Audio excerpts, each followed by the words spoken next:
ассалому алайкум бинандаҳои азизу гиромӣ, ин барномаи иттилоотии ахбор аст ки аз телевизиони тоҷикистон манзури шумо мегардонем. бинандагони гиромӣ, таваҷҷӯҳ намоед ба паёми шодбошии президенти ҷумҳурии тоҷикистон, пешвои миллат муҳтарам эмомалӣ раҳмон ба муносибати қабули қаъдномаи Созмони Милали Муттаҳид таҳти унвони 10-солаи байналмилалии таҳкими сулҳ барои наслҳои оянда солҳои 2027-2036 ва рӯзи ваҳдати миллӣ.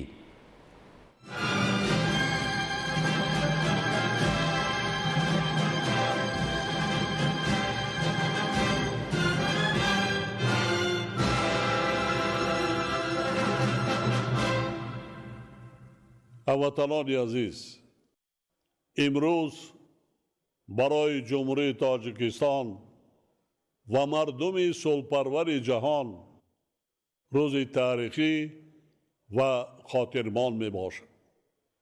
дирӯз ташаббуси нави Тоҷикистон таҳти унвони 10-солаи байналмилалӣ оид ба таҳкими сулҳ барои наслҳои оянда солҳои 2027-2036 бо қатномаи маҷмӯи умумии Созмони Милали Муттаҳид қабул гардид. ба муносибати ин рӯйдоди таърихӣ мардуми сулҳпарвари кишварро самимона табрик мегӯям. ҳамчунин ба ҳамаи кишварҳои дӯст, шарикон ва созмонҳои байналмилалӣ ки пешниҳоди Тоҷикистонро ҷонибдорӣ карданд ва ба қабули ин қатномаи муҳими маҷмӯи умумии Созмони Милали Муттаҳид мусоидат намуданд, сипоси амиқ иброз менамоям. қатнома зарурати таҳкими фарҳанги сулҳ, пешгирӣ кардани низоъҳо, тақвияти таҳаммулгароӣ, ҳамдигарфаҳмӣ ва густариши гуфтугӯи тамаддунҳоро дар ҷомеаи ҷаҳонӣ ҳамчун заминаи зиндагии шоистаи наслҳои оянда таъкид менамояд. санади мазкур аз ҳамаи давлатҳо даъват менамояд ки дар роҳи расидан ба сулҳи пойдор ва арзгузорӣ ба он дар ҳамаи сатҳҳо аз оила, ҷомеа, кишвар ва минтақа то муносибатҳои байналмилалӣ талош варзанд. вобаста ба ин мо бояд дар навбати аввал ба наврасону ҷавонон ки созандагони ҷаҳони фардо мебошанд омӯзонем ки сулҳ танҳо набудани ҷанг нест. сулҳ фарҳанг аст. сулҳ масъулият аст. сулҳ эҳтиром ба шаъну шарафи инсон аст. сулҳ таъмин намудани адолат ва имкониятҳои баробар барои ҳамаи инсоният аст. аз ин лиҳоз сарнавишти наслҳои оянда ба тасмимҳое ки мо имрӯз мегирем вобаста мебошад. мо вазифа дорем аз худ ҷаҳоне ба мерос гузорем ки дар он наслҳои ояндаи инсоният дар фазои сулҳу оромӣ имкони ҳамзистӣ, рушд ва ҳамкориро дошта бошанд. дар робита ба ин мо чунин мешуморем ки حل همه گونه مشکلات جهانی تنها از راه مکالمه و همکاری سازنده امکان پذیر است. همدیاران گرامی، برای تاجیکستان موضوع صلح تنها یک مسئله روزنامه‌ای بین المللی نیست. مردم تاجیک در طول تاریخ چندین هزار ساله خود همچون میراثداران تمدن آریایی ارزش‌های همزیستی آسایشته، تحملگرایی و گفتگوی تمدن‌ها را حفظ کردند و گرامی داشتند. باید گفت که کشور ما در سالهای اول استقلال با داشتن چنین ارزش‌های بزرگ میراثی به گرداب جنگ تحمیلی شهروندی کشیده شد. این جنگ به اقتصادیات و اجتماعیات و رشد عمومی دولتمان ضربه دهشتناک وارد کرد. ولی ما به شرافت خیرات ملی و فرهنگ صلح‌پرورانه مردممان توانستیم از ورطه جنگ رها یافته روند دولت سازی معاصر را آغاز نماییم. در نتیجه سعی و تلاش‌های زیاد صلح و آرامی، ثبات سیاسی و وحدت ملی در دیار ما برقرار گردید و به پایه اساسی رشد مین‌بعده کشور تبدیل یافت. یعنی صلح و آرامی و ثبات کامل سیاسی که امروز در کشور ما حکم فرماست و آسانی به دست ناآمده است.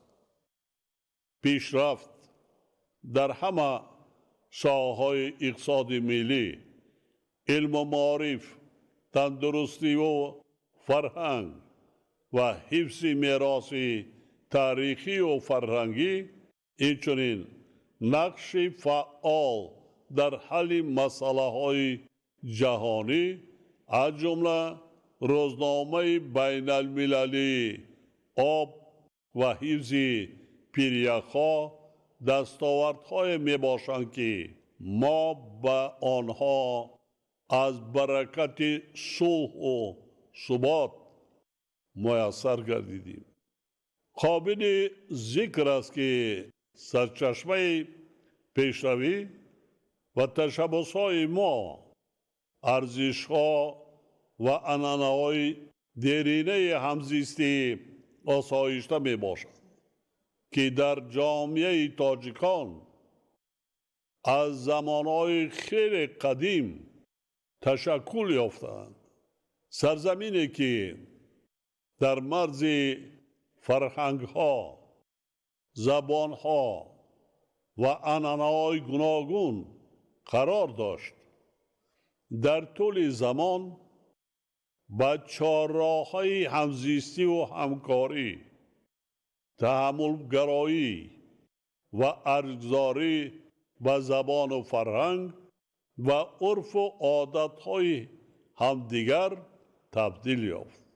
محض همین میراث غنی فرهنگی که در دامن تمدن آریایی تشکل یافته است، امروز برای پیشبرد تشبس‌های صلح آفرین تاجیکستان در سطح بین المللی زمینه استوار فراهم آورده است.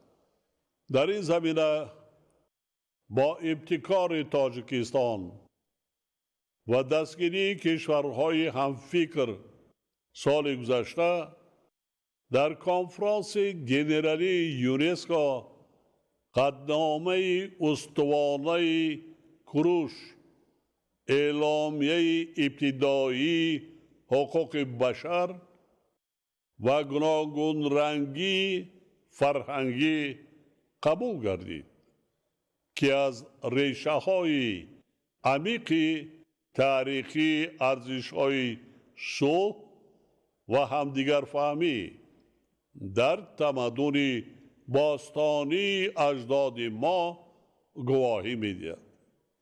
مسلم است که تاجیکان همچون ملت فرهنگی و دیگر مردمان فارسی زبان در رشد علم و معرفت و تمدن جهانی سهم سزاوار گذاشتند. زمینه گذاران این گنجینه نهایت ارزشمند عالمان و فیلسوفان، شاعران و نویسندگان و متفکران بودند که میراث نادر و کم نظیر آنها از وسیله های پیشبرنده علم و فرهنگ انسانیت محسوب بیابد. همدیاران گرامی، در این لحظه های خاطرمان ما و شما همچنین در عرفه باز یک جشن دیگر، روز وحدت ملی که یکی از بزرگترین دستاوردهای ملت تاجیک در دوران استقلال دولتی می باشد قرار داریم.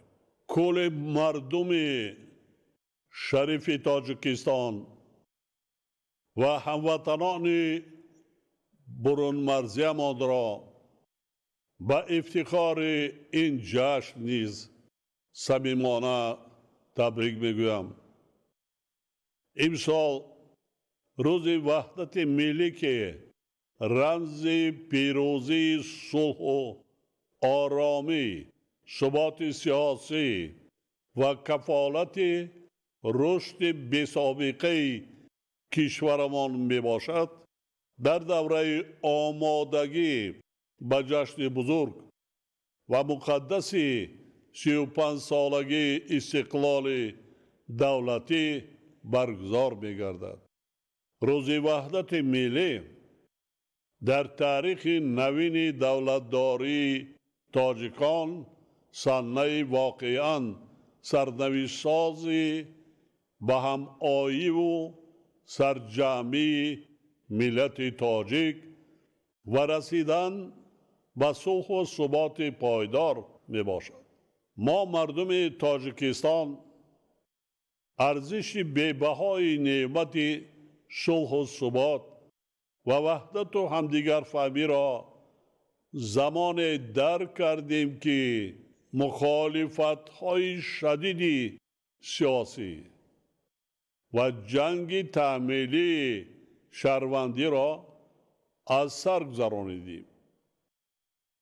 بنابراین مردم ما دهشت و فاجعه های جنگ تعمیلی شهروندی ابتدای سالهای 90 عصر گذشته را هرگز فراموش نمی کنند.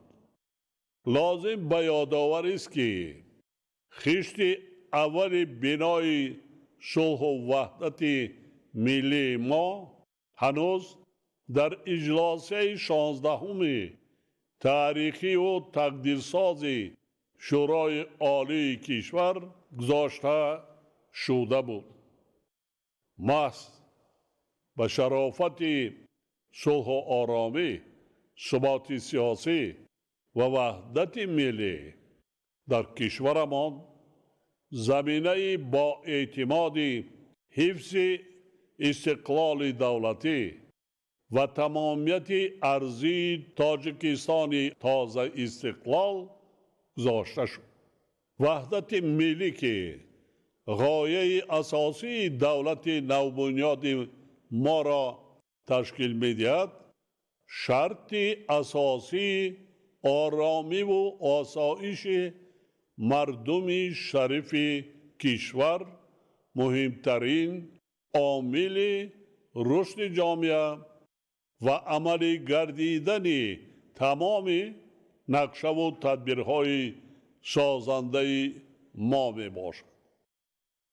امروز ما به خاطر بنیاد جامعه صفتاً نو تلاش داریم که با طلبات زمانه پیشرفت و دگرگونی ها جوابگو باشد و امکان دهد که مردم تاجیک و دولت تاجیکان برابر جامعه متمدن جهان قدم گذارند و پیش روند.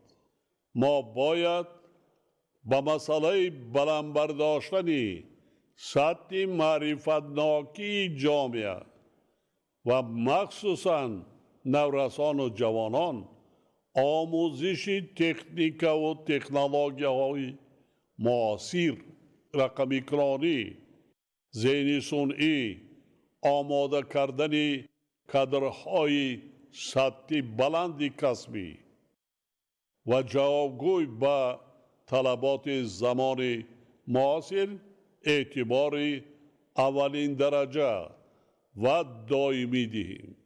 در این روند یک نکته مهم را همیشه در خاطر باید داشت که بلند برداشتن سطح دانش و معرفت اهل جامعه مهمترین راه پیشگیری کردن جهالت و خرافات، تحکیم امنیت و ثبات و تأمین نمودن پیشرفت و ترقیات دولت می باشد. برای رسیدن به این هدفهای نیک به ما پیش از همه و مهمتر از همه صلح و امنیت، وحدت و همدیگر فهمی و اتحاد و سرجمی ضرور است. در رابطه با این تأکید می کنم که خصوصاً در شرایط پر اختلاف و زود تغییر یابنده جهانی معاصر صلح و ثبات و همدیگر فهمی و همبستگی ملی اهمیت فوق‌العاده مهم دارد. قطعنامه مجمع عمومی سازمان ملل متحد تحت عنوان 10 ساله بین المللی عاید به تحکیم صلح برای نسل‌های آینده سالهای 2027 2036 ما را وادار می سازد که به آینده با مسئولیت بیشتر نظر کنیم. وظیفه ما از آن عبارت است که ارزش‌های صلح، تحملگرایی، فرهنگ مکالمه و احترام و گوناگون رنگی را به نسل‌های جوان میراث گذاریم. تنها در همین صورت ما می توانیم جامعه بنیاد نماییم که در آن صلح و ثبات کامل، امنیت و نیکوحوالی انسان برای سالهای زیاد تأمین گردد. ما نیت داریم که سال آینده در عرفه 30 سالگی روز وحدت ملی با مقصد آغاز بخشیدن به 10 ساله بین المللی عاید به تحکیم صلح برای نسل‌های آینده سالهای 2027 2036 در همکاری با سازمان ملل متحد و کشورهای شریک در شهر دوشنبه کنفرانس بین المللی سطح بلند را برگزار نماییم. با اطمینان کامل ابراز می دارم که مردم شریف تاجیکستان من بعد نیز به قدر و منزلت صلح و ثبات و وحدت ملی می رسند و برای حفظ این نعمت بی‌بها که عملی گردیدن نیت و آرزوهای نیک هر یک فرد جامعه از آن وابسته می باشد، باز هم بیشتر تلاش می کنند. با امید آینده آباد و آسوده تاجیکستان عزیز، همه شما همدیاران گرامی و هموطنان برون مرزیمان را بار دیگر به افتخار قبول قطعنامه مجمع عمومی سازمان ملل متحد 10 ساله بین المللی آید به تحکیم صلح برای نسل‌های آینده سالهای 2027 2036 و جشن فرخنده روز وحدت ملی صمیمانه تبریک گفته به هر یک شما سلامتی و سعادت و روزگار آباد و آسوده آرزو می نمایم. بگذار این قدنامه همچون سند مهم بین المللی به تحکیم دوستی و همکاری بین خلقها، گسترش فرهنگ صلح و بنیاد جهان امن و آسوده برای نسل‌های امروز و آینده مساعدت نماید. بگذار صلح و آرامی در جهان همیشه پایدار باشد و آینده بشریت بر پایه عدالت، همدیگر فهمی و همکاری استوار گردد. استقبال جامعه جهانی از تشبث صلحجویانه دولت صاحب استقلال تاجیکان و روز وحدت ملی مبارک باشد. هموطنان عزیز،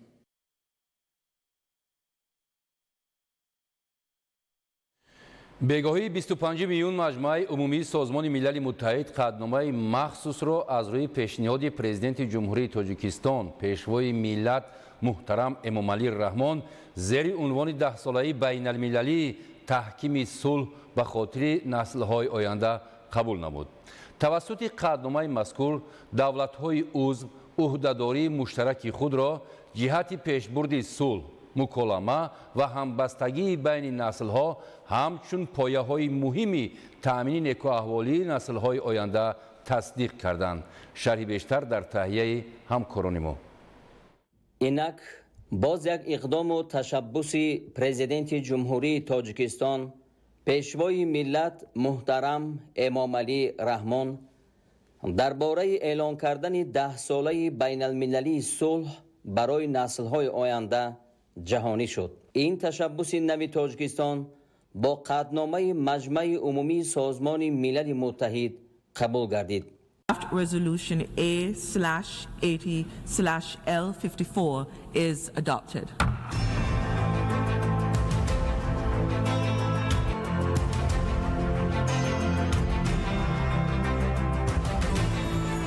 پیشنهاد درباره اعلان 10 ساله صلح 24 سپتامبر سال 2024 در جلسه 79 مجمع عمومی سازمان ملل متحد اولین بار صدا داد. پیشنهاد می نمایم که توسط قطعنامه مخصوص سازمان ملل 10 ساله تحکیم صلح به خاطر نسل‌های آینده قبول کرده شود.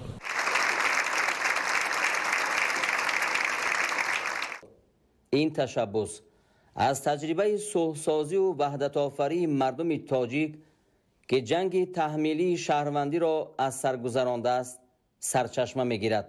قطعنامه ضرورت تحکیم فرهنگ صلح، پیشگیری نزاع‌ها، تقویت تحملگرایی، همدیگر فهمی و گسترش گفتگوی تمدن‌ها را در جامعه جهانی همچون زمینه زندگی شایسته نسل‌های آینده تاکید می‌نماید.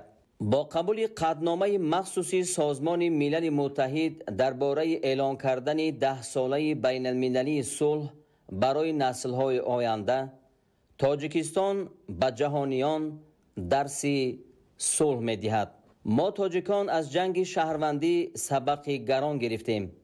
امروز این درس را رایگان به عالمیان پیشکش میکنیم.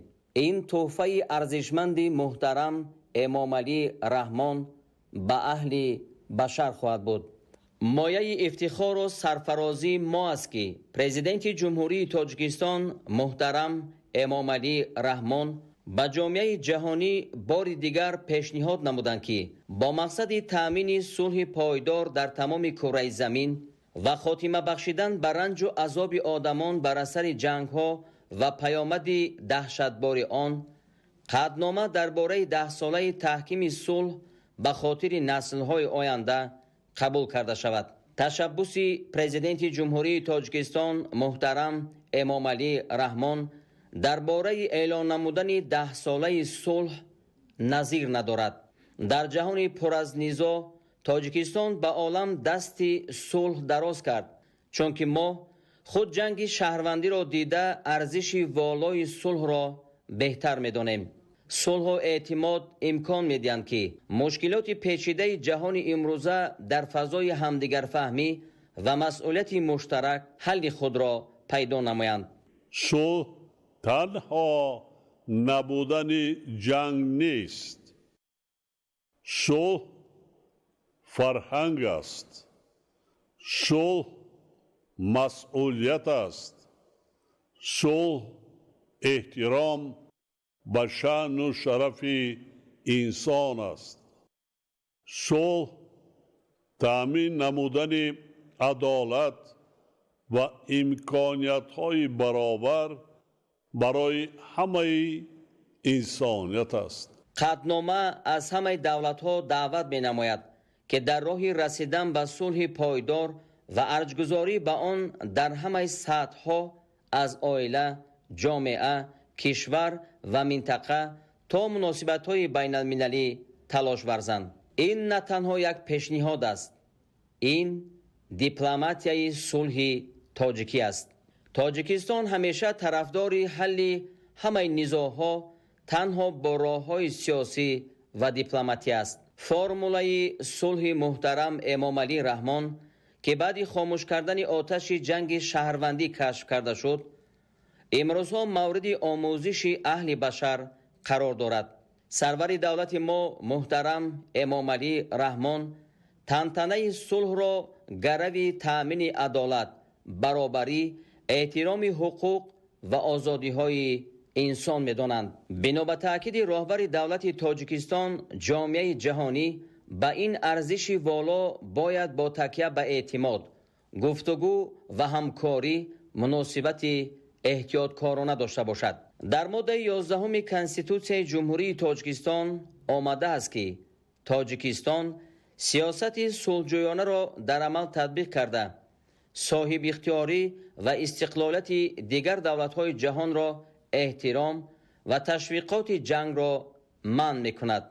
دوام سالهای صاحب استقلالی تاجیکستان به خصوص پایتخت آن شهر دوشنبه و مردم شریف کشور ما تحت سروری پیشوای محبوب محترم امام علی رحمان بارها ثابت نمودند که تاجیکستان ملک صلح و دوستی، رشد همکاری و همیاری سودبخش و سرزمینی بهشت آسای و مهمان نواز است. پیشوای ملت محترم امام علی رحمان برای سهم بزرگ، تلاش‌های سازنده و اقدام‌های پیوسته در راه تأمین امنیت، صلح و ثبات جهانی، تحکیم دوستی بین دولت‌ها و مردمان و رابطه‌های گوناگون ساحه بشردوستی با جایزه و مکافات‌های یک قطار کشورها و سازمان‌های عمومی جهانی و بین المللی، از جمله با مدال جایزه بین المللی صلح 99، مدال طلایی برای تحکیم صلح و رضایت بین مردمان، ستاره یاقوت سرخ میراتوارتس و دیگر مکافات و جایزه ها سرفراز گردانده شدند. 25 می سال 2026 پرزیدنت جمهوری تاجیکستان محترم امامعلی رحمان با جایزه اعترافنامه دانشگاه صلح سازمان ملل متحد سرفراز گردیدند. این جایزه با نفوذ به پیشوای ملت محترم امامعلی رحمان برای سهم ارزنده‌شان در ایجاد صلح، گسترش همکاری منطقوی و تلاش‌های پیوسته در راه تحکیم دوستی و حسن تفاهم میان خلق‌ها، از جمله امضای سازشنامه تاریخی درباره حل مسائل سرحدی دولتی میان تاجیکستان، قرقیزستان و ازبکستان، تصویب اعلامیه خوجند دایر به دوستی ابدی، اینچنین پیشبرد تشبس‌های جهانی در سمت حفظ آب و اقلیم مناسب دانسته شد. این اعتراف گواه شخصیت تاثیرگذار بودن پیشوای ملت محترم امامعلی رحمان در پایداری صلح منطقه است. مورد ذکر است که اعترافنامه دانشگاه صلح سازمان ملل متحد برای شخصیت‌های برجسته صلح‌آفر که در راه صلح‌سازی دستاوردهای بی‌نظیر دارند تأسیس یافته است. تأکید کردن به مورد است که پیشنهاد تشبس نو نشانه جدی ارزش‌گذاری تاجیکستان به سیاست صلح‌جویانه و تأمین آینده بخطر اهل بشر می باشد. قطعنامه مجمع عمومی سازمان ملل متحد تحت عنوان 10 ساله بین المللی آید به تحکیم صلح برای نسل‌های آینده سال‌های 2027 2036 ما را وادار می‌سازد که به آینده با مسئولیت بیشتر نظر کنیم. وظیفه ما از آن عبارت است که ارزش‌های صلح، تحملگرایی، فرهنگ مکالمه و احترام به گوناگون رنگی را به نسل‌های جوان میراث گذاریم. همین را خلاصه کردن ممکن است که پیشرفت در همه ساحه‌های اقتصاد ملی، علم و معارف، تندرستی و فرهنگ و حفظ میراث تاریخی و فرهنگی، اینچنین نقش فعال در حل مسائل جهانی از جمله روزنامه بین المللی آب و حفظ پریخ‌ها دستاوردهای میباشند که به مردم کشور ما از برکت صلح و ثبات میسر گردیدند. استقبال جامعه جهانی از تشبس صلحجویانه دولت صاحب استقلال تاجیکان و روز وحدت ملی مبارک باشد. هموطنان عزیز، امروز تحت ریاست رئیس مجلس نمایندگان مجلس عالی جمهوری تاجیکستان فیضعلی ایدیزاده جلسه نوبتی اجلاسی دوم مجلس نمایندگان مجلس عالی جمهوری تاجیکستان دعوت هفتم برگزار گردید. در اجلاسی لایحه کدکس اکولوژی جمهوری تاجیکستان، لایحه قانون جمهوری تاجیکستان درباره حمایت رقابت، سازشنامه سرمایه‌گذاری بین حکومت جمهوری تاجیکستان و جمعیت دارای مسئولیت محدودی TVA دوشنبه صنعت کوهی، اوید به لایحه ساختمان مرحله دوم کارخانه استخراج و کارکرد طلا در حدود ناحیه عینی ولایت سوخت و لایحه قانون جمهوری تاجیکستان درباره وارد نمودن تغییر الهه‌ها به کدکس شهرسازی جمهوری تاجیکستان مورد بررسی قرار گرفته قرارهای دخلدار قبول کرده شد. بخشیده به جشن 35 سالگی استقلال دولتی و 29مین سالگرد روز وحدت ملی، انستیتوت دولت و حقوق اکادمی ملی علم‌های تاجیکستان پس از سالهای طولانی از نوسازی گردید. با فراهم گردیدن شرایط مساعد علمی و تحقیقاتی، فعالیت انستیتوت بر رشد علمی حقوق شناسی، تحقیق مسئله‌های مهم دولتداری و آماده نمودن کادرهای بلند اختصاص زمینه مساعد مهیا می‌گردد. گزارش قمرالدین حسین زاده. امروز بینای از نو تامین شده انستیتوت دولت و حقوق اکادمی ملی علم‌های تاجیکستان با اشتراک ریاست اکادمی ملی علم‌های تاجیکستان مورد استفاده قرار داده شد. این اقدام به استقبال جشن 35 سالگی استقلال دولتی جمهوری تاجیکستان 29مین سالگرد روز وحدت ملی و سال وسعت دادن کارهای آبادانی و سازندگی و تقویت و تحکیم خودشناسی و خودآگاهی ملی 2026 عملی گردید.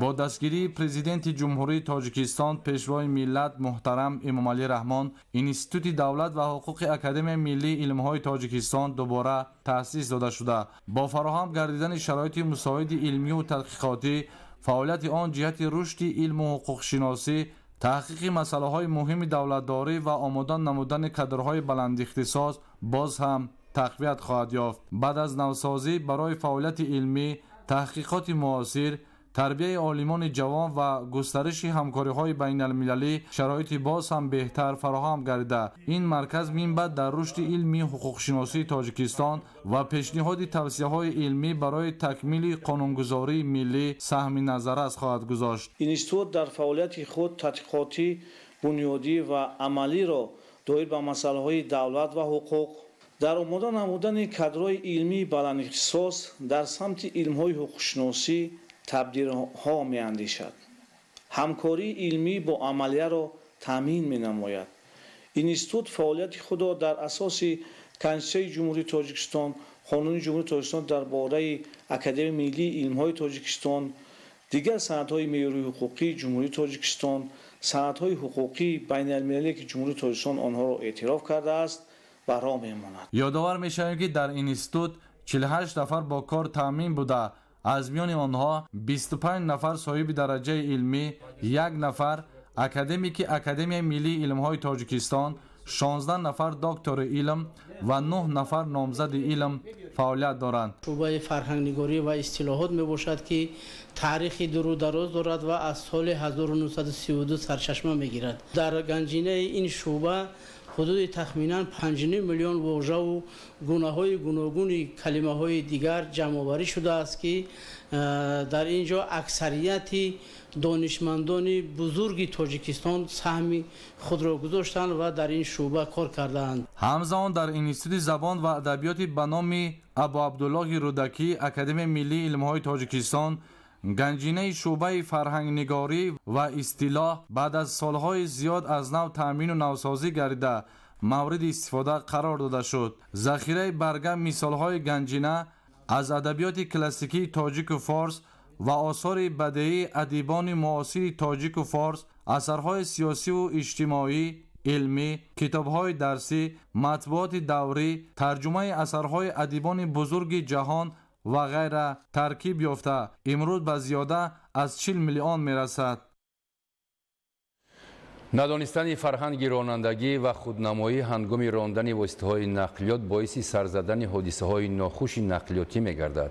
وقت‌های اخیر از جانب رانندگان نقلیات مکانیکی دوچرخه به اصطلاح اسکوتر و موتورسیکل‌ها رعایت نگشتن قاعده‌های حرکت در راه مشاهده می‌شوند که این عامل باعث به هلاکت رسیدن رانندگان واسطه‌های نقلیات مذکور و همچنین پیاده‌گردان می‌گردد.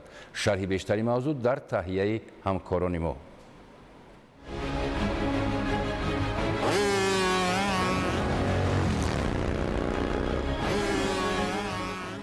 мушоҳидаҳо ва омӯзиши вазъи садаманокӣ нишон медиҳанд ки имрӯзҳо вайрон намудани қоидаҳои ҳаракат дар роҳ аз ҷониби баъзе ронандагони нақлиёти дучарха яъне мототсикл ва скутерҳо ба як зуҳуроти номатлуб миёни ҷавонон табдил ёфтааст. бо суръати баланд ва садои гӯшхарош идора намудани мототсикл ва скутер, итоат накардан ба талаботи чароғаки роҳнамо, ба вуҷуд овардани ҳолати садамавӣ, зимни ҳаракат бардоштани чархи пеши мототсикл ба ҳаво, рост истодан дар болои мототсикл, иҷро намудани ҳаракату усулҳои хатарнок ва дигар амалҳои намоишкорона аз ҷумлаи дағалтарин қоидавайронкунии ронандагони мототсикл ва дигар воситаҳои механикӣ маҳсуб меомад ки ба ҳаёти худи ронанда ва дигар иштирокчиёни ҳаракати роҳ хатари ҷиддӣ таҳдид мекунад. қисме аз ронандагон чунин амалҳои намоишкорона ва хатарнокро бо мақсади худнамоӣ ва ҷалби диққати ҷомеа содир ва онро ба навор гирифта тавассути шабакаҳои иҷтимоӣ паҳн мекунанд. бо ин роҳ кӯшиш менамоянд шумораи обуначиён ва тамошобинони саҳифаҳои худро афзоиш диҳанд. ин гуна рафтор метавонад ба тарғиби фарҳанги нодурусти ронандагӣ, иштирок дар ҳаракати роҳ ва афзоиши ҳуқуқвайронкуниҳо мусоидат кунад. кормандони милисияи вилояти хатлон баҳри пешгирии чунин навъи қоидавайронкунӣ ки дар байни ронандагони ҷавон ба қавли мӯд шудааст, чорабиниҳои пешгирикунандаро амалӣ доранд. чунончи кормандони милисия дар шаҳри леваканд, шоҳрои бохтар леваканд, чунин як ҳолати қоидавайронкуниро ошкор намуданд. ин нафар Зиёев Маҳмаҷон Салоҳиддинович, соли таваллудаш 2002, сокини шаҳри Бохта, ронандаи мотосикли тамғаи Сузуки мебошад. нисбати номбурда қаблан барои содир намудани як қатор қоидавайронкунии дағали роҳ тавассути мотосикл ва сабту нашри қоидавайронкуниҳои мазкур дар шабакаи иҷтимоии Инстаграм парвандаи маъмурӣ тартиб дода шуда, барои дар оянда такрор накардан огоҳонида шуда буд. аммо дастгиршуда Зиёев Маҳмаҷон аз ин хулосаи зарурӣ набароварда, боз кирдорҳои зидди ҳуқуқиро идома дода, мотосикли худро дар роҳҳо бо риоя накардан ба талаботи қоидаҳои ҳаракати роҳ идора намуд. дар натиҷа нисбаташ парвандаи маъмурӣ ба расмият дароварда шуда, бо қарори суд ба муҳлати 10 шабона рӯз ба ҳабси маъмурӣ гирифта шуд. чунин кирдорҳо нишонаи бемасъулиятӣ буда метавонанд боиси сар задани садамаҳои нақлиётӣ, расондани зарари ҷисмонӣ ба худи ронанда, мусофирон ва дигар иштирокчиёни ҳаракат гардад. тибқи таҳлилҳо аз оғози соли 2026 то имрӯз дар ҳудуди вилояти Хатлон 45 садама бо иштироки ронандагони воситаҳои нақлиёти механикӣ аз ҷумла мототсикл, скутер, мотороллер содир гардида 26 нафар ҳалок ва 36 нафар ҷароҳат бардоштанд. омори ташвишовар дар давоми 5 моҳу 25 рӯз дар ҳудуди вилояти Хатлон чунин аст: 21 садама бо иштироки ронандагони мототсикл дар давраи болозикр содир гардида, дар натиҷа 10 нафар ба ҳалокат расида, 17 нафар ҷароҳатҳои гуногун бардоштанд. бо дар назардошти ин ҳолат, риояи қатъии қоидаҳои ҳаракат дар роҳ, эҳтироми ҳуқуқи дигар иштирокчиёни ҳаракат ва баланд бардоштани фарҳанги роҳдорӣ аз ҷониби ҳамаи ронандагон амри зарурӣ мебошад. раёсати вазорати корҳои дохилӣ дар вилояти Хатлон аз ронандагони мототсикл, скутер ва дигар воситаҳои механикӣ даъват ба амал меорад, ки қоидаҳои муқарраршудаи ҳаракатро риоя намуда, аз содир намудани амалҳои хатарнок, намоишкорона ва дигар рафторҳое, ки метавонанд ба амнияти ҳаракат таҳдид намоянд, худдорӣ конанд. танҳо дар сурати эҳсоси масъулият ва эҳтироми мутақобила метавон амнияти ҳаракат дар роҳро таъмин намуда, аз ҳодисаҳои нохуши роҳу нақлиёт пешгирӣ кард. нахустин донишҷӯёни муассисаи ғайридавлатии таълимии донишкадаи тиббии иҷтимоии тоҷикистон таҳсилро бо муваффақият ба анҷом расонида, ба ҳайси мутахассисони ҷавон фаъолияти касбии худро оғоз менамоянд. ҳамкорони мо гузориш медиҳанд. 393 нафар хатмкунандагони нахустини муассисаи ғайридавлатии таълимии донишкадаи тиббии иҷтимоии тоҷикистон таҳсилро бо муваффақият ба анҷом расонида, ба ҳайси мутахассисони ҷавон фаъолияти касбии худро оғоз менамоянд. маросими бо тантанаи хатми аввалин хатмкунандагони донишкада бо иштироки масъулини вазорати тандурустӣ ва ҳифзи иҷтимоии аҳолии ҷумҳурии Тоҷикистон ба ҳайати омӯзгорону донишҷӯён баргузор гардид. зимни ҳамоиш таъкид шуд, ки имрӯз дар донишкада 5 факултет тиббӣ, стоматологӣ, психологияи тиббӣ, кори иҷтимоӣ ва фармасевтӣ фаъолият дошта, барои омодасозии мутахассисони баландихтисос тибқи меъёрҳои муосири ҷаҳонӣ шароити мусоид фароҳам оварда шудааст. иброз гардид, ки дар солҳои соҳиби истиқлолӣ бо дастгирии пайвастаи президенти ҷумҳурии Тоҷикистон, пешвои миллат муҳтарам Эмомалӣ Раҳмон дар соҳаи тандурустии ислоҳоти ҳамаҷониба амалӣ гардида, консепсияи ислоҳоти соҳа заминаи ҳуқуқиро барои рушди низоми бисёршаклии тандурустӣ ва ҳамгироии бахшҳои давлатӣ ва хусусӣ муҳайё намуд. ман бо бовари комил гуфта метавонам, ки ин хаткунандагони аввали донишкада мутахассисони варзида хоҳанд шуд, чун дар донишкада 37.5% омӯзгорон, устодонро профессорон ташкил медиҳанд ва устодони мо барои донишҷӯёни мо ҳамаи шароитҳои замонавиро муҳайё карданд. ман бовари комил дорам, ки донишҷӯёни мо берун аз Тоҷикистон низ фаъолияти хуб хоҳанд кард. ҳамчунин хатмкунандагон аз шароити таҳсил ва нақши донишкада дар рушди маҳорати касбии худ ёдовар шуда, изҳори омодагӣ намуданд, ки донишу малакаи андӯхтаро барои ҳифзи саломатии ҷомеа равона хоҳанд кард. мо имрӯз дар охири як сафари зебо, аммо воқеан дар оғози як сафари бузурги ҳаётии касбӣ қарор дорем. ман аз номи худам ва аз номи ҳамкасбонам ва хатмкунандагони ин донишгоҳи бошукӯҳ миннатдории амиқи худро мерасонам. мо кӯшиш мекунем, ки ворисони Закарияи Розӣ, Ибни Сино ва ба савганди хурдаи худ содиқ бошем. ифтихор аз он дорам, ки дар арафаи ҷашни бошукӯҳи 35-солагии истиқлолияти давлатии ҷумҳурии Тоҷикистон донишкадаро бо дипломи аъло хатм намуда, оянда ба касби табибии худ содиқона хизмат намуда, вориси арзандаи Синои бузург бошам. бартарии муҳими муассиса фаъолияти маркази клиникии илмӣ таълимӣ мебошад, ки ҳамчун нахустин муассисаи мукаммали табобатии назди донишкадавӣ дар кишвар барои пайвастани илму амалия заминаи мусоид فراهم آورده است. در برابر این دانشکده با یک قطار مؤسسه‌های علمی و تعلیمی کشورهای خارجی همکاری گسترده داشته در سمت تبادل تجربه، تکمیل اختصاص و کارآموزی دانشجویان فعالیت می‌برد. همساله عالمان و متخصصان ورزیده خارجی برای برگزاری مشغولیت‌های نظریوی و عملی به این مؤسسه دعوت کرده می‌شوند. تاکید گردید که ختم نخستین گروه دانشجویان صحیفه نو در فعالیت دانشکده طبی اجتماعی تاجیکستان بوده در تامین سوهای تندرستی کشور با کادرهای صاحب تخصص سهمی ارزنده خواهد گذاشت. قبول قطعنامه 10 ساله بین المللی تحکیم صلح برای نسل‌های آینده سال‌های 2027-2036 از اعتراف جامعه جهانی نسبت به سیاست صلحجویانه تاجیکستان و نقش سازنده آن در تحکیم صلح و امنیت بین المللی شهادت می‌دهد. پرزیدنت جمهوری تاجیکستان پیشوای ملت محترم امامعلی رحمان از روزهای اولی صاحب استقلالی کشور صلح و ثبات، وحدت ملی و همدیگر فهمی را همچون اساس مهمترین دولتداری و رشد استوار جامعه می‌حسابند. با افتخار قبول این قطعنامه و تجلیل روز وحدت ملی در شهر و ناحیه‌های کشور همایش و چرابینی‌های مختلف برگزار گردید که از جریان برگزاری آن همکاران ما گزارش می‌دهند.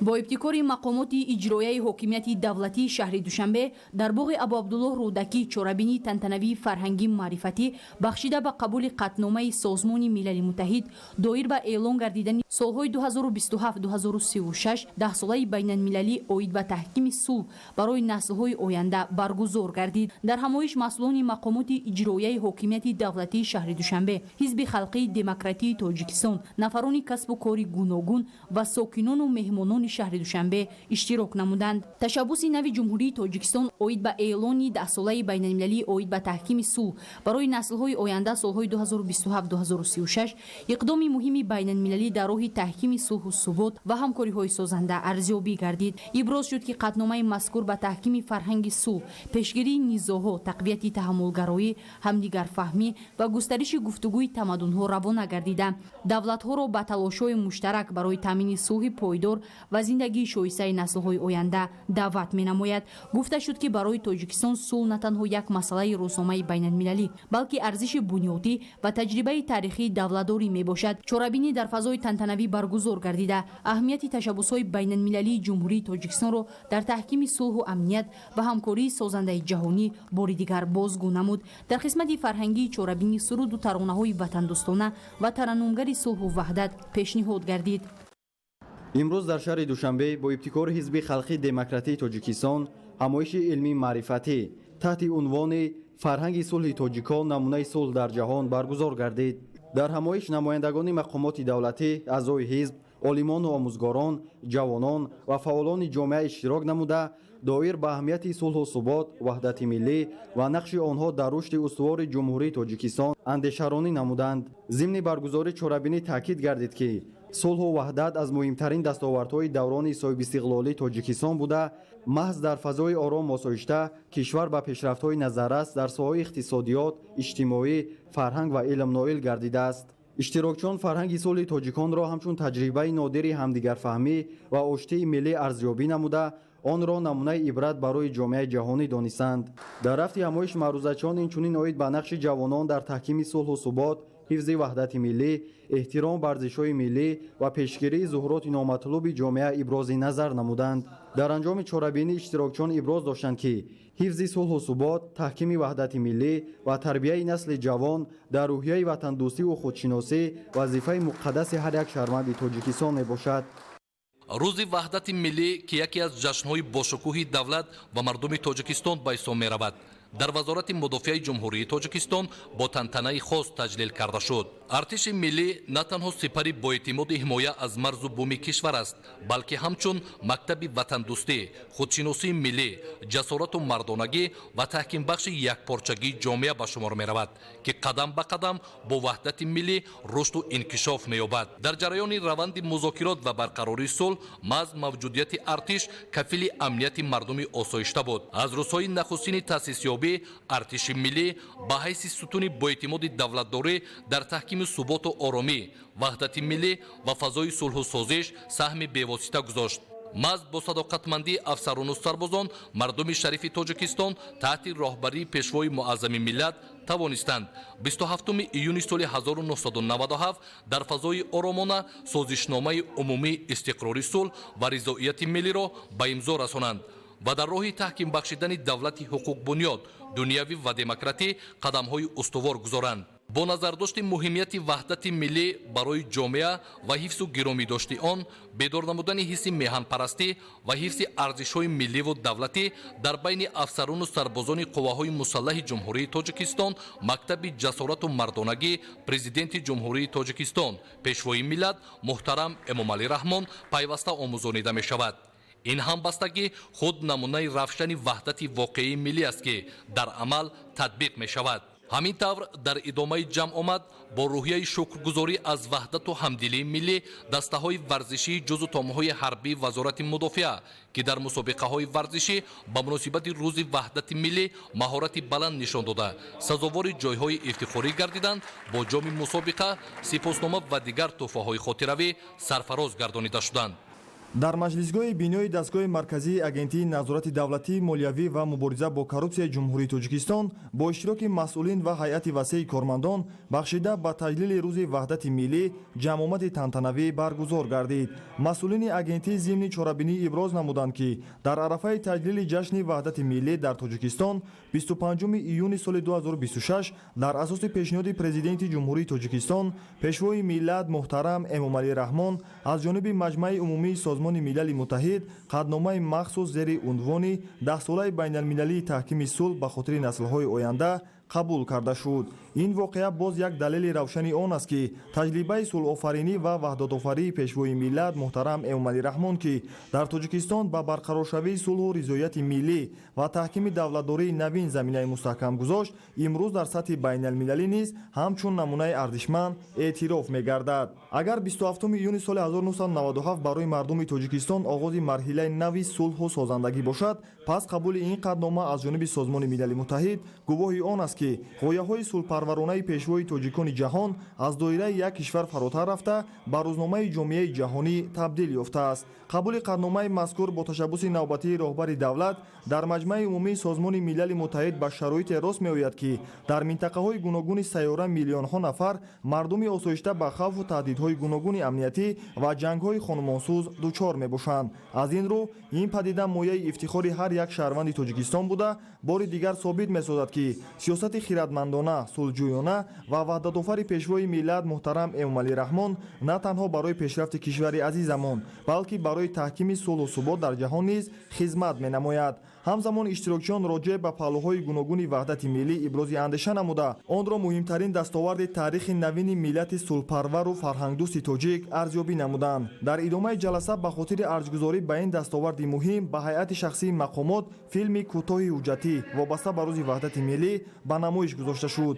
ғайр аз ин бояд қайд намуд ки бахшида ба ин ҷашни пуршукӯҳ дар тамоми раёсату шӯъбаҳои маҳалливу минтақавии мақомот ҷаласаҳои тантанавӣ доир карда шуданд.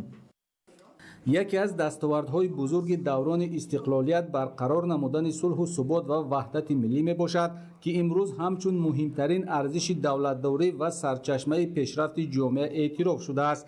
ин нуктаро имрӯз масъулини агентии авиатсияи гражданӣ назди ҳукумати ҷумҳурии Тоҷикистон дар ҳамоиши идона бахшида ба 29-мин солгарди рӯзи ваҳдати миллӣ ва эълон гардидани 10-солаи байналмилалии оид ба таҳкими сулҳ барои наслҳои оянда солҳои 2027-2036 иброз намуданд. дар ҳамоиш масъулин кормандони соҳаи авиатсия ва собиқадорони соҳа иштирок намуданд. иброз гардид ки бо талошҳои пайгиронаи президенти ҷумҳурии Тоҷикистон, пешвои миллат муҳтарам Эмомалӣ Раҳмон дар ҷумҳурӣ фазои сулҳу оромӣ таъмин гардида, заминаҳои устувори рушди иқтисодӣ, иҷтимоӣ ва фарҳангӣ фароҳам оварда шуданд. таъкид шуд ки маҳз бо шарофати суботу оромӣ ва ваҳдати миллии Тоҷикистон ба марҳилаи нави рушди худ ворид гардида, дар тамоми самтҳои ҳаёти ҷомеа дигаргуниҳои куллӣ ба вуҷуд омаданд. садҳо иншооти муҳими давлатӣ, роҳҳо, нақбҳо, пулҳо, муассисаҳои таълимӣ, тандурустӣ ва фарҳангӣ бунёд гардида, سیمای شهر و ناحیه‌های کشور به کلی دیگرگون شدند. روز وحدت ملی در تاریخ نوین دولتداری تاجیکان همچون مرحله سرنوشت‌ساز و آغاز احیای واقعی دولت و ملت ارزیابی می‌گردد.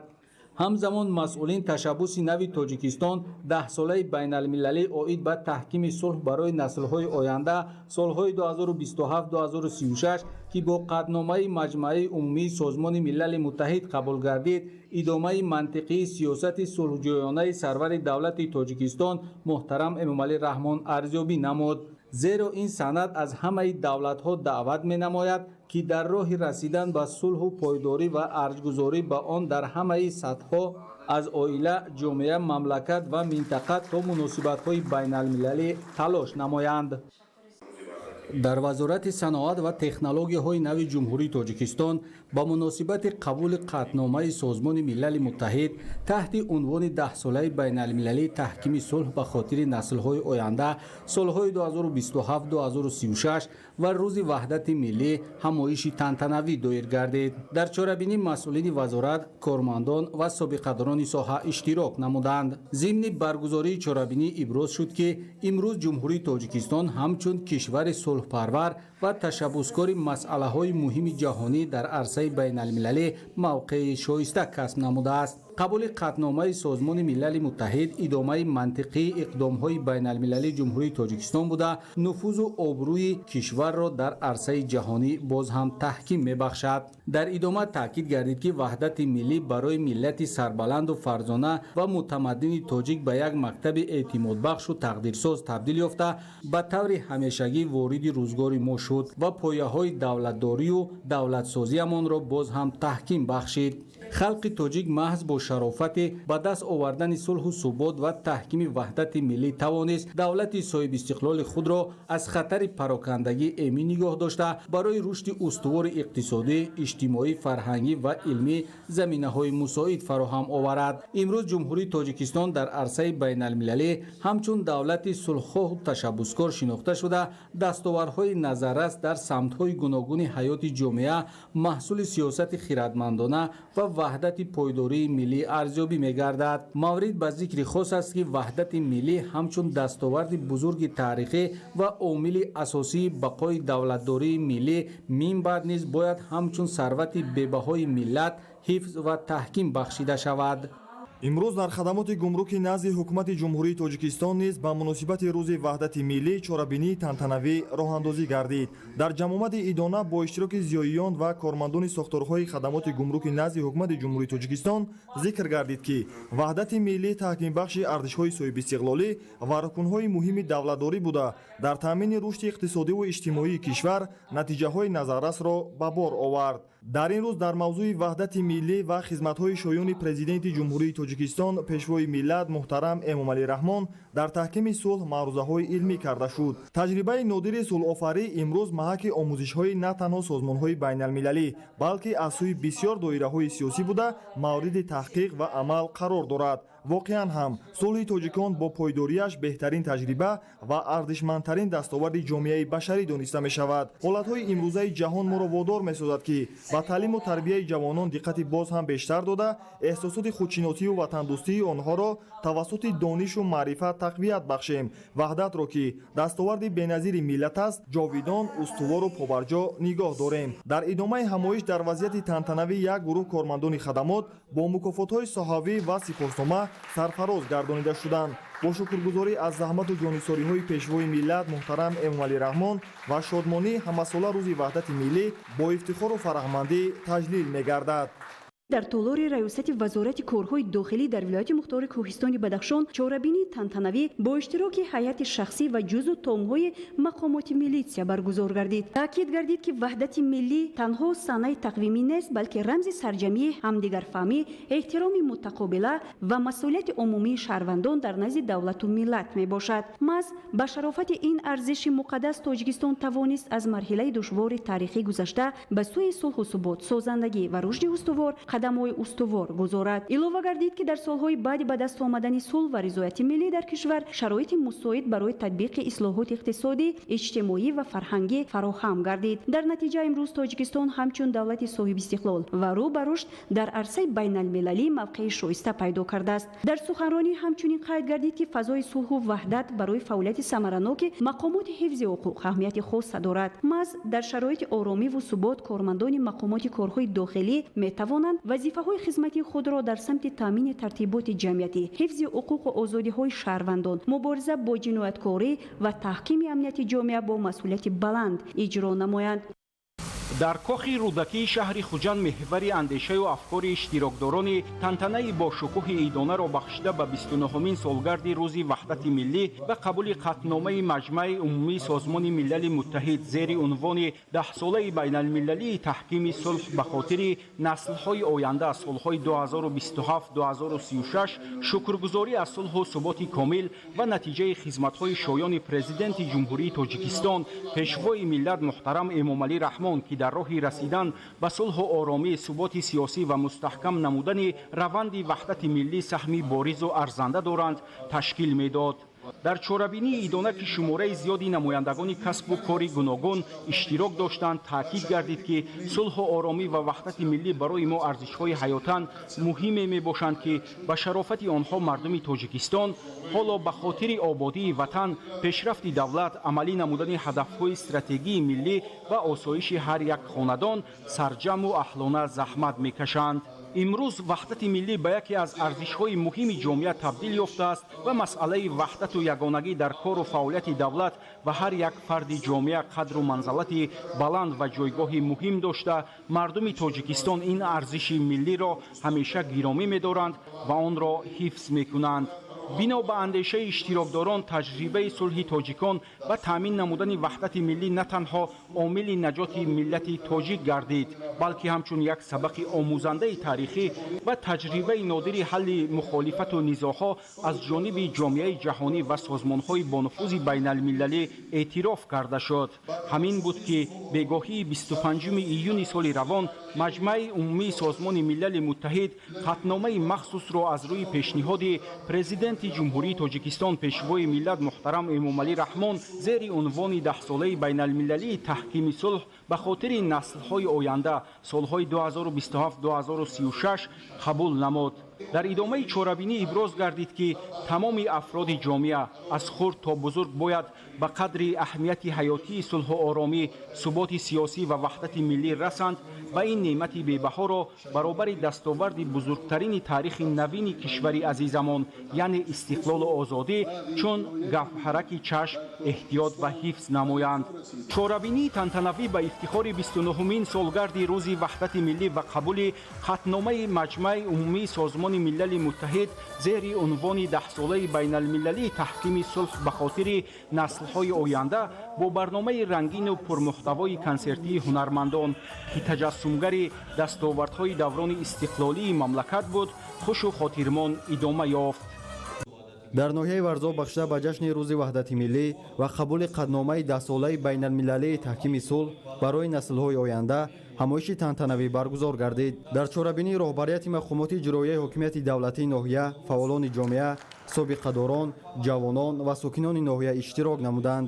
зимни ҳамоиш таъкид гардид ки ваҳдати миллӣ аз муҳимтарин дастовардҳои даврони соҳибистиқлолии ҷумҳурии Тоҷикистон ба шумор рафта, маҳз бо шарофати сулҳу субот ва сиёсати хиратмандонаи роҳбарияти давлат имрӯз кишвари мо дар роҳи рушду созандагӣ қадамҳои устувор мегузорад. ҳамчунин иброз гардид ки қабули қадномаи 10-солаи байналмилалии таҳкими сулҳ барои наслҳои оянда аз ҷониби ҷомеаи ҷаҳонӣ боз як далели эътирофи tashabbusҳои сулҳпарваронаи ҷумҳурии Тоҷикистон мебошад. дар идомаи чорабиниҳо дар деҳоти деҳмалики ноҳияи Варзоб маросими ифтитоҳи маркази хизматрасонии гӯшаи деҳқон баргузор гардид. қайд гардид ки ба истифода додани ин марказ барои рушди соҳаи кишоварзӣ ва дастгирии истеҳсолкунандагони маҳаллӣ мусоидат намуда, ҳамзамон барои як қатор сокинони деҳот ҷойҳои нави корӣ фароҳам овард. ساکنان از تأسیس چنین مرکز اظهار قناعتمندی نموده آن را قدمی مهم در راه رشد اقتصادی محلی و بهتر گردیدن سطح زندگی مردم ارزیابی کردند. در فرجام چهاربینی اشتراکچیان ابراز داشتند که تحکیم وحدت ملی، حفظ صلح و ثبات و دستگیری تشبس‌های سازنده برای رشد استوار کشور اهمیت کلیدی داشته، هر یک شهروند تاجیکستان باید در حفظ این ارزش‌های مقدس سهم ارزنده خود را گذارد. هیئت کارمندان سفارت جمهوری تاجیکستان در امارات متحده عرب از 29مین سالگرد روز وحدت ملی با برگزاری چهاربینی تنتنوی معرفتی و فرهنگی استقبال نمودند.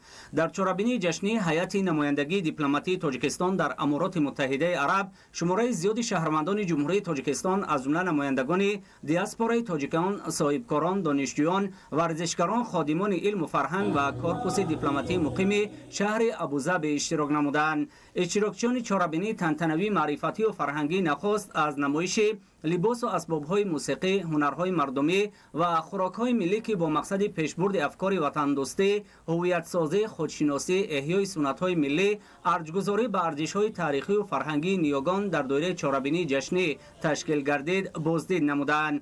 در آغاز چهاربینی تنتنوی به افتخار 29مین سالگرد روز وحدت ملی سفیر فوق‌العاده و مختار جمهوری تاجیکستان در امارات متحده عرب حاضرین را به این سنه مهم تاریخی شادباش گفته، از جمله از سهم بزرگ پیشوای معظم ملت محترم امام علی رحمان در استقرار دولتداری ملی، روند برقرارسازی صلح و وحدت ملی، تامین صاحب اختیاری دستاوردهای دوران صاحب استقلالی و بلند برداشتن مقام و اعتبار تاجیکستان در عرصه بین المللی ابراز نظر نمود. تاکید گردید که نقش پرزیدنت جمهوری تاجیکستان محترم امام علی رحمان همچون تهیه‌گر خریطه راه صلح و راهبر وحدت آفر در این زمینه بی‌نظیر بوده. 29 سال احیای ملی، همگرایی، خودسازی، خودشناسی، صلح و ثبات و آرامی، اصلاحات و سازندگی، اقدام‌های استوار در راه اعمار جامعه آزاد و دموکراتی در تاریخ نوین دولتداری با حرف‌های زرین ثبت خواهند گردید. در این دوره نفوذ تاجیکستان در عرصه بین المللی به طور روزافزون بالا رفته، از جانب جامعه جهانی همچون کشور صلح پرور، ثبات بخش، انسان محور، جانبدار مکالمه تمدن‌ها و پیشصف در حل مسائل گلوبالی اعتراف شد. تا امروز تعداد زیادی کشورهای خارجی و سازمان‌های بین المللی در تاجیکستان نمایندگی‌های دیپلماتی خود را باز کرده، همزمان نمایندگی‌های دیپلماتی و مؤسسه‌های کنسولی تاجیکستان در کشورهای گوناگون جهان از آسیا تا اروپا و از افریقا تا امریکا برای حفظ حقوق شهروندان برون مرزی و تحکیم و گسترش همکاری‌های دوجانبه و بسیار جانبه فعالیت دارند. در دایره چهاربینی جشنی برای سهمگذاری در معرفی شایسته کشور و تشویق ارزش‌های ملی در خارجه، یک چند نفر تاجیکان مقیم امارات متحده عرب از جانب راهبریت سفارت تاجیکستان با سپاسنامه‌ها قدردانی گردیدند.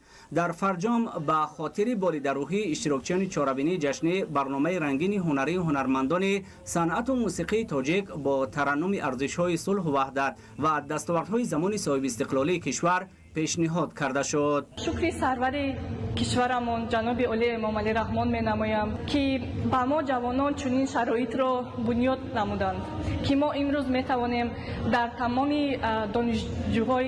دانشگاهی دنیا خونیم، کار و زندگانی کنیم. خیلی هم جشن پرشکوه بود. من زیاد خوشحال شدم، یک پاره تاجیکستان را احساس کردم که در بین مردم خود بگذار همیشه خوشحال و وحدت همیشه پاینده باشد. محض با شرافت وحدت ملی، استقلالیت دولتی و دستگیری‌های پیوسته حکومت کشور و پرزیدنت جمهوری تاجیکستان محترم جناب علی امام علی رحمان، ما دانشجویان امکانیت داریم که در خارج کشور تحصیل نماییم. نوابسته از دور بودن از وطن، ما عیدها و جشن و مراسم‌های وطنی را با تنتنه در خارج کشور جشن می‌گیریم. بیننده‌های عزیز، این بود برنامه اطلاعاتی اخبار. برایتان بهترین خوشی‌های زندگی رو تمنا داریم. سلامت باشید.